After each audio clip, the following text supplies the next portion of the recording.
जय जगन्नाथ बंधुगण आज आम जानिबा 2024 मई मासर सिंह राशि मासिक राशिफल विषय।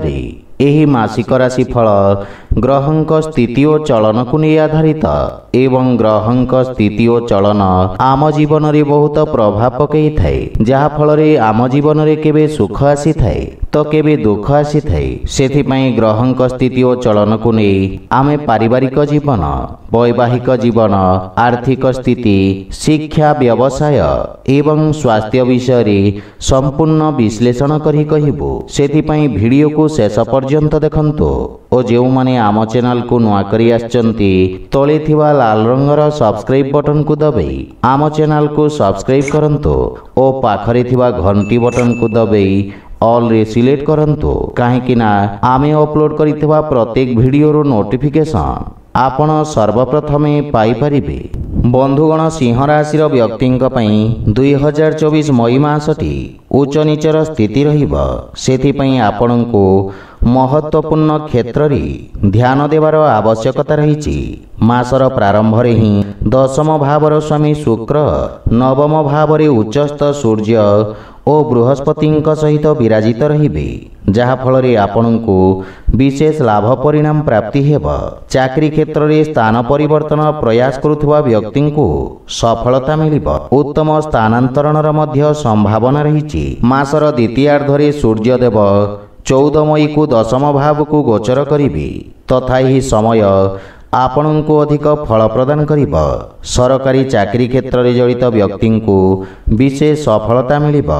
षष्ठ भावर स्वामी शनि पूरा मास सप्तम भाव रे विराजित रहिबे, जहा फल रे आपण को कार्य क्षेत्र रे पदोन्नतिर संभावना रही। व्यवसाय क्षेत्र रे जड़ित व्यक्ति माननक पई मासटी उत्तम अनुकूल रहिबा, तथा शनिदेव आपणक व्यवसाय को मजबूती प्रदान करिबे एवं व्यवसाय रे स्थायित्व आसीबा एवं व्यवसायर विस्तार करिबारे आपण सफल हेबे। सेहिपरि आर्थिक स्थिति दृष्टि मासटी सामान्य संघर्षपूर्ण रहिबा।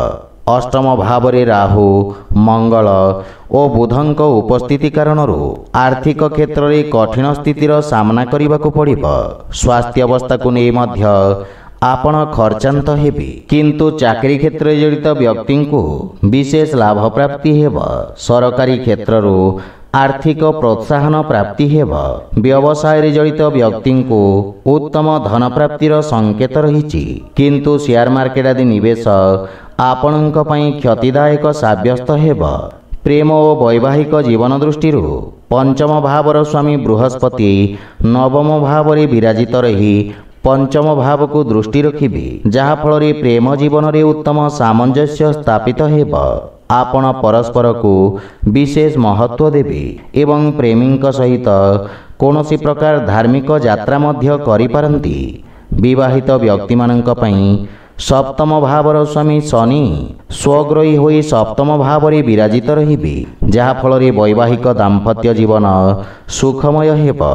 किंतु अष्टम भाव रे राहु और मंगलंक अंगारक दोष एवं बुधंक उपस्थिति कारणरू जीवन साथी वाणी रे कठोरतार प्रभाव रहिबा एवं परस्पर मध्यरे किछि वैचारिक मतभेद देखिबाकू मिलिबा। सेहिपरि पारिवारिक जीवन दृष्टि स्थिति उच्च नीच रहिबा। द्वितीय भावर स्वामी बुध मासर प्रारंभ रे ही राहु और मंगलंक मध्यरे पीड़ित रहिबे, जहा फल रे पारिवारिक सदस्यंक मध्यरे वाद विवाद और जुक्तितर्कर संभावना रही। सेथिपई अजथा वाद विवादरू आपण दूरे रुहंतु। दशम भावर स्वामी मजबूत स्थिति रे उपस्थिति पितांक स्वास्थ्य अवस्था रे सुधार आनिबा। भाई भौणी पक्षरु सहयोग प्राप्ति हेबा सहित छोट भाई भौणी आपणक आज्ञार अनुपालन करिबे। स्वास्थ्य दृष्टि मासटी सामान्य रहिबा। पूर्वरु थिबा स्वास्थ्य समस्या रे सुधार आसीबा, किंतु किछि छोट छोट स्वास्थ्य समस्या आपणको हैरान करिबा। सेथिपई स्वास्थ्य अवस्थार विषय ध्यान रखंतु। आपणक पई प्रतिकार हैला आपण प्रत्येक रविवार दिन सूर्यदेव को जल रे तिल ଓ ସିନ୍ଦୁର ମିଶ୍ରିତ କରି ଅର୍ପଣ କରନ୍ତୁ, ଶୁଭଫଳ ପାଇବେ। ତ ବନ୍ଧୁଗଣ, ଏହା ଥିଲା 2024 ମଇ ମାସର ସିଂହ ରାଶିର ମାସିକ ରାଶିଫଳ ବିଷୟରେ। ଯଦି ଭିଡ଼ିଓଟି ଆପଣମାନଙ୍କୁ ଭଲ ଲାଗିଥାଏ, ଲାଇକ୍ ସେୟାର ଓ କମେଣ୍ଟ କରି ଜଣାନ୍ତୁ ଏବଂ ଆମ ଚ୍ୟାନେଲକୁ ସବସ୍କ୍ରାଇବ୍ କରନ୍ତୁ। ଜୟ ଜଗନ୍ନାଥ।